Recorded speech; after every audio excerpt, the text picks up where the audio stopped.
বেকার ঘুরে বেড়াচ্ছি।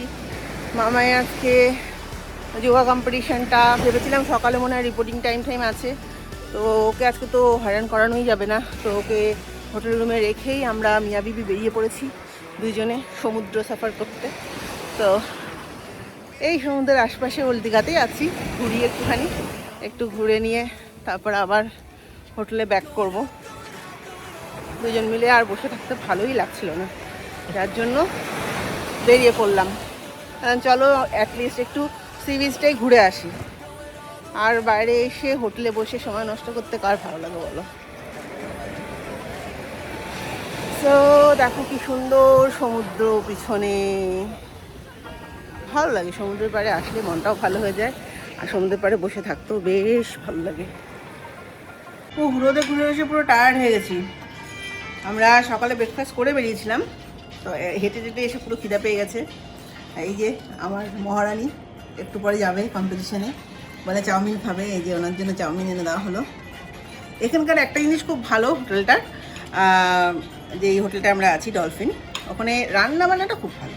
মানে ওদের রান্নার মানে টেস্টটা মোটামুটি বাড়ির মতো, একটা ঘরোয়া ব্যাপার আছে, কোয়ান্টিটিও প্রচুর।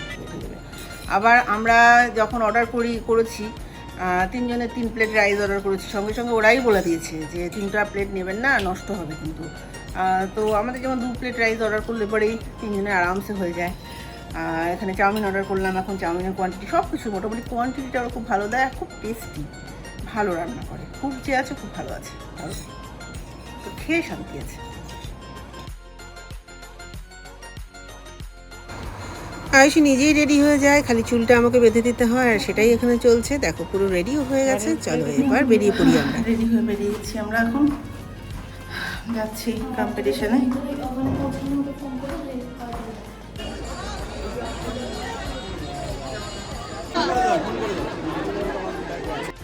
আয়ুষকে ভেন্যুতে পৌঁছে দিয়ে আমাদের আর কোনো কাজ ছিল না, তাই আমরা চলে আসলাম আবার সেই ওল্ড দীঘার বিচে। আর সেখানেই আমরা বসে চা বাদাম ভাজা খেয়ে কাটিয়ে দিলাম সময়টা।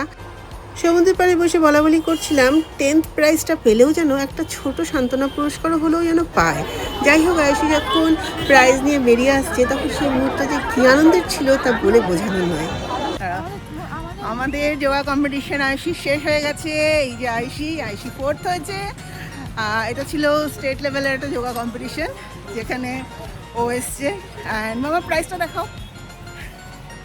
আমরা এখন ফিরছি হোটেলে, তো তারপর গিয়ে ফ্রেশ ট্রেশ হয়ে হয়তো একটু বেরোতে পারি বা হোটেলেও থাকতে পারি, দেখা যাক এখন কি করি। পুরো এই যে আমার কোনোদিনও এরকম হয় না, এই চোখ লাল হয়ে জিনিসটা ফুলে গেছে পুরো কাঁকড়া খেয়ে।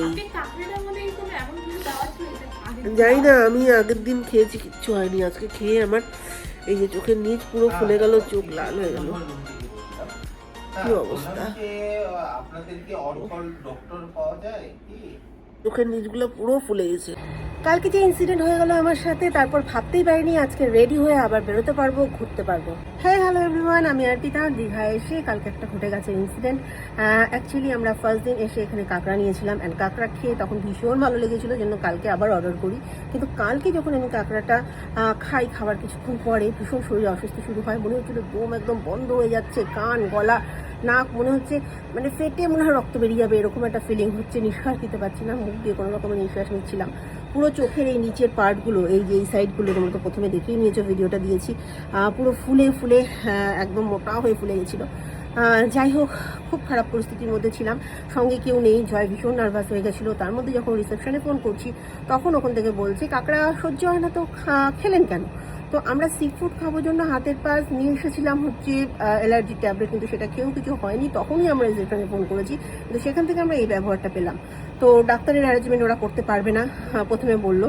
যখন আমার হাজব্যান্ড দৌড়ে নিচে গেছে, নিচে গিয়ে আগে ওদেরকে বললো যে খুব খারাপ অবস্থা, ডক্টর অ্যারেঞ্জমেন্ট করুন, তখন ওরা তাও ওই কথায় বিশ্বাস করে নিয়ে এসেছে, রুমে এসেছে, দেখে গেছে, দেখে গিয়ে তারপরে ডক্টরের মনে হয় কল করেছে। তো তখনই একজন দাদা ওখানে সাজেস্ট করলো যে ডাইরেক্ট হসপিটালে নিয়ে যাওয়াটাই বেটার হবে, তখন এটা খুব সিরিয়াস হয়ে যেতে পারে।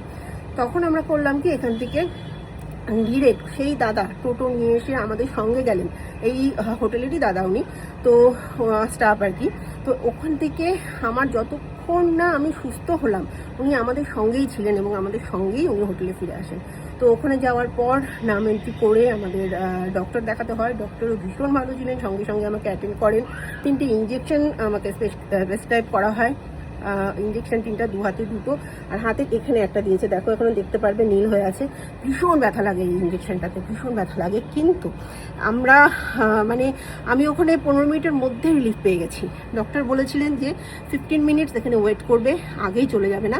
15 মিনিটস পরে উনি আবার এসে আমাকে চেক করেন যে কি আপনারা ঠিক আছেন তো, দেন উনি কিন্তু ওখান থেকে বেরোন। মানে এত ভালো বিহেভিয়ার ডক্টরের ছিল, ভীষণ ভালো। তো এটা একটা অ্যালার্ট ভিডিও। তোমরা যদি দীঘায় আসো, অবশ্যই যদি সি ফুড খাচ্ছ তাহলে প্রোটেকশন নিয়ে খাও, ওষুধ খেয়ে খাও। আর কারো যদি অ্যালার্জি থাকে তাহলে অবশ্যই কিন্তু এটা অ্যাভয়েড করো, খেও না।